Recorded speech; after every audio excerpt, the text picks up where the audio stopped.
Well,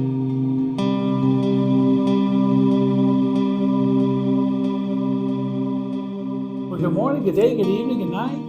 Wherever you are, I appreciate you dialing in for another one of our videos. We are getting into the book of Numbers and later on in Deuteronomy for the next quarter. So I thought it'd be a good idea for us to run through and give a synopsis, a small synopsis of Numbers, and kind of go from there to get kind of get your feet wet and see where we are with that. As always, I'm not going to get too far in the weeds with the details. That's for you to do in your studies. I'm giving you a broad stroke, a big picture of the book itself.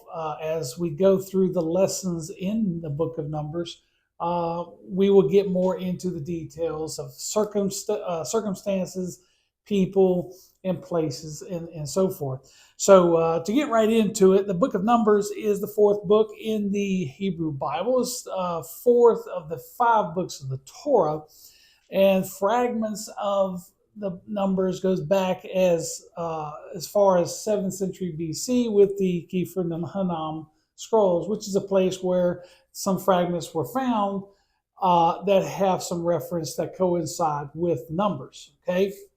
Now, the earliest form in its entirety as a book is around 1445 to 1406. Around that time, the reason why there's such a BC, 1445 to 1406 BC, the reason why there's such a big gap is, of course, some of the dating that takes place. Nevertheless, it probably took place around the later part of Moses' life, as he is trying to gather his people together in preparation of them being a nation. And at the same time, he's looking ahead and he's getting ready to pass leadership on to Joshua.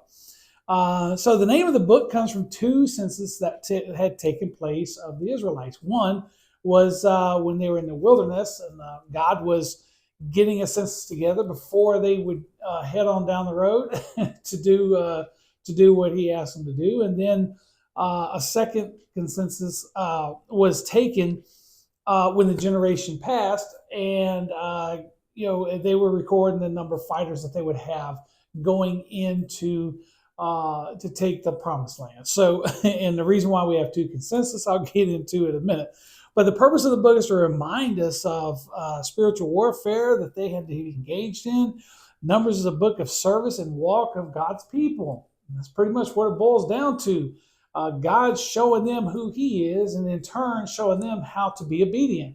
Okay, this is a generation at the start of Numbers. We're seeing this generation. You got to remember now, it bridges the gap between receiving the law, which they did in Exodus and Leviticus, and it's preparing them for the promised land. Okay, so remember, they were taken out of Egypt, they were brought into the wilderness, and God was making his people, he was making them, preparing them to be his people. In order to do that, they had to have laws. They had to have some establishment. They had to have a foundation. They had to have a relationship with God. If that's not going to work, nothing else will. Okay, so now the Numbers are starting off with, hey, we're getting ready to go. We're going to get this promise, this covenant with Abraham. We're going to honor that. We're going to get things going, and we're going to go down there and get this land. And of course, things don't work out exactly as planned. So, but it bridges the law between, it bridges the books between them receiving the law and them getting ready to enter the promised land. Okay, so there's a foundation there that they're on. They have an understanding with God. Now it's time for action. Okay, the time of talking is over. So now a brief summary. What we're looking at is, once they get into the wilderness and they start working their way towards the borders, during this whole time, they're complaining. They're always belly aching about it's too hot, too cold, how far is it, all that kind of stuff. And so they get to the borders and they send 12 spies into the land that they were going to conquer, right? And of the 12 spies that went out, 10 came back and said, we can't do it. So these people are giants, and we are the cities are well fortified. They have a lot of armies, and we just can't do it. Okay, so of the 12 spies, Joshua and Caleb were like, yeah, let's go. We can take it. We can do it. Nevertheless, God's like, you know what? I'm not going to go in. I'm not going to take you guys into battle if you're not ready to rely on me, because that's really what it boils down to. It wasn't so much that God was showing them what they had to face. They lacked the faith to trust God. God knew what was there. He understood the people in the land that he wanted to give to his children. It didn't matter if they were 12, 15, 20 feet tall. There could be all kinds of giants in the land. That didn't matter. What mattered is they did not trust God going forward. And God finally got to a point where he was like, okay, if this is what you want to do, stay out in the wilderness. So that's what, for the most part, and of course I'm broad stroking this, but that is what happened. So Numbers is pretty much covering this time in the wilderness where they have to rely on God daily. At the same time, this old generation, this old way of thinking is being slowly pushed aside, is dying out, right? So the new generation that will come in, being led by Joshua, will know only one thing. This generation that will lead into the conquering and taking of the promised land, all they ever knew was to rely on God. They knew nothing about growing up as a slave in Egypt. They knew nothing about the grumbling of their parents. They solely knew God was taking care of them. They saw it day and night, and that was a reality to them. So this generation, the second generation in the wilderness, would be prepared to go in and do what the first generation could not do. So that's what we are with that. Now, real quick, and when you look at this, there's a lot of hardships in the, obviously, in the wilderness. There was a lot that had to go on. You had challenges to Moses's, well, not challenges, but you had challenges to Moses's leadership that took place, challenges to Aaron's leadership. So God had a lot to do. He had to thin out the herd. He had to cull the herd. And at one time, he killed 15,000 people because of their disobedience. Again, we'll get into the details later on, but yeah, this is Numbers.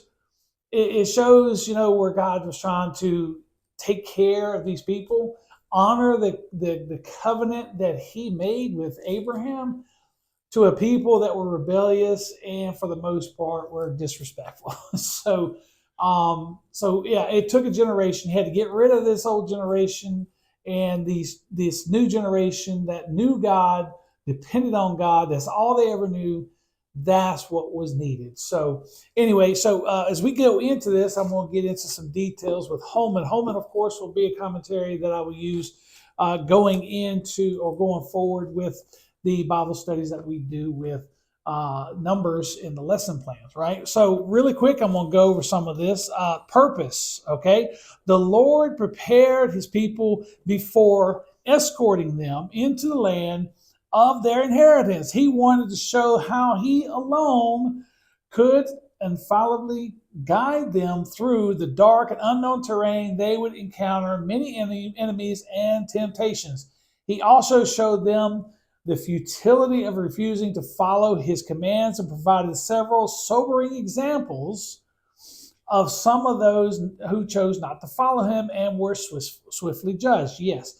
He even taught Israel he was not a respecter of person in bringing a series of judgments to the first family of Israel. So, which we talk about Moses and Aaron.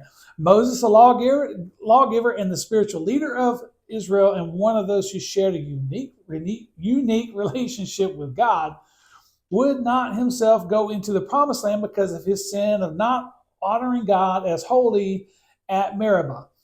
Aaron, who is accomplice with Moses in his sin, who early fell into gross idolatry, was also denied entry into Canaan. When some of the chief leaders of the priestly tribe of Levi sought to wrest control from Moses, Aaron, and the priests, the Lord judged many of them severely. then clarified for all time the Aaron's family as the priests of Israel. The Lord showed Israel that he ruled them whether or not they had a permanent land possession. Yes, that is important. He related to them as their Lord and constant sustainer, even during their endless wandering in the desert. Yes. So, that kind of gives a good synopsis as well. There was a lot of things that need to be taken care of. God made a decision to keep them in the wilderness because, quite honestly, they were not prepared. So, and so it would have been disastrous if they were to go in and fight and not truly believe God would be there to take their back, right?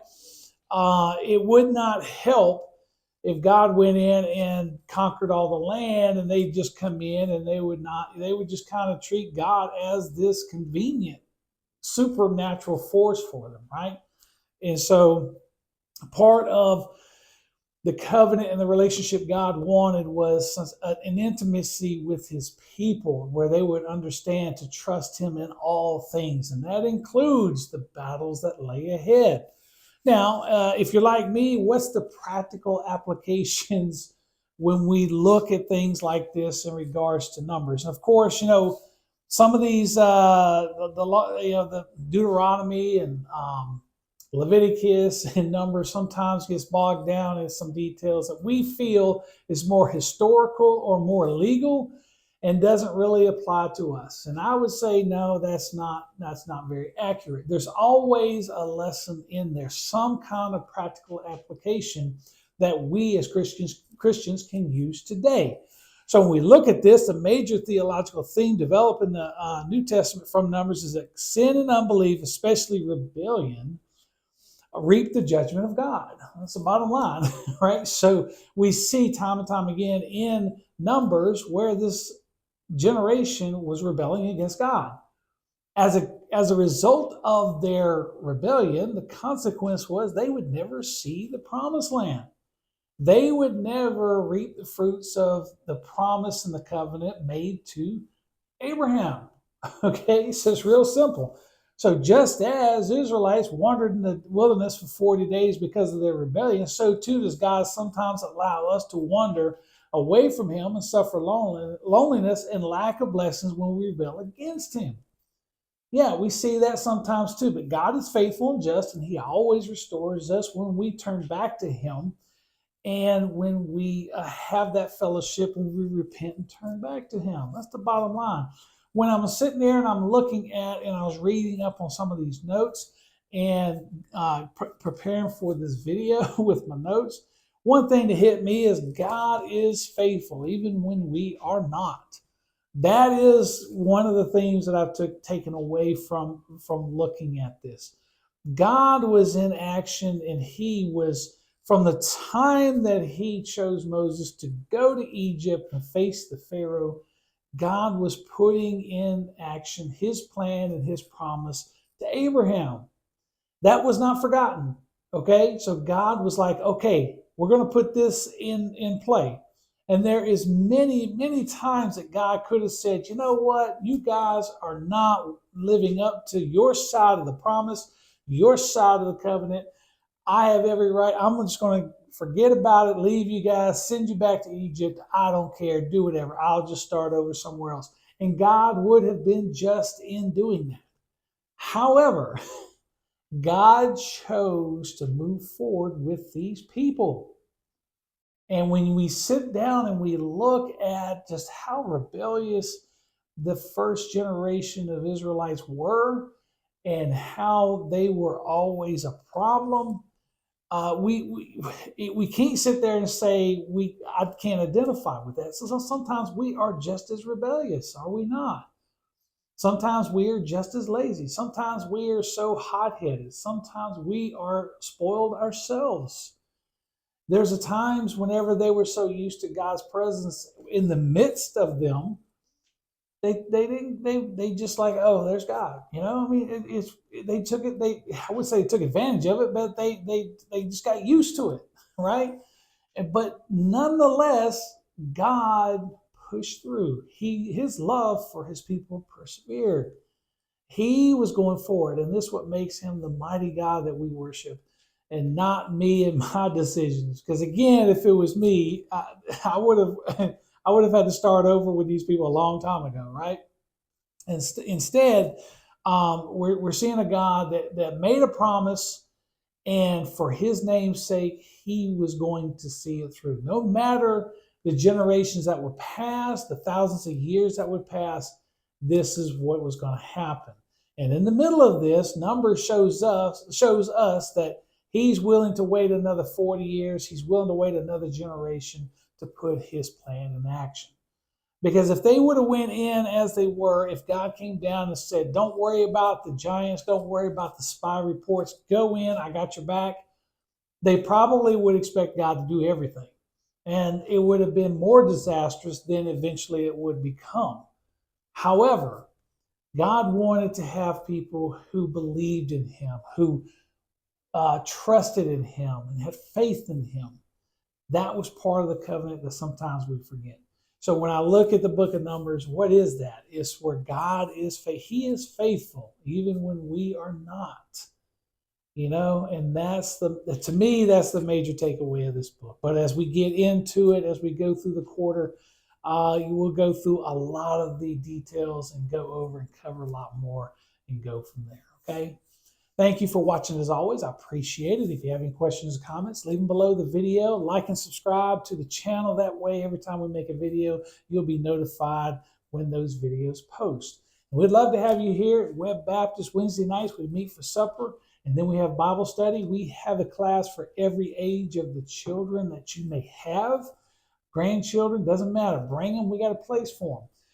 Sunday mornings, we meet at 9:15 here in our classes, our Sunday school group or connect group, as some churches like to call them these days. And then we go into our worship in the sanctuary. And we'd love to have you here as our honored guest. If you cannot make it to Webb Baptist, by all means, you know what I'm going to say, find you a Bible-based church wherever you're at and get plugged in and find out what God has in store for you. I guarantee you, God has got something in plan for you. He's got something mighty, okay?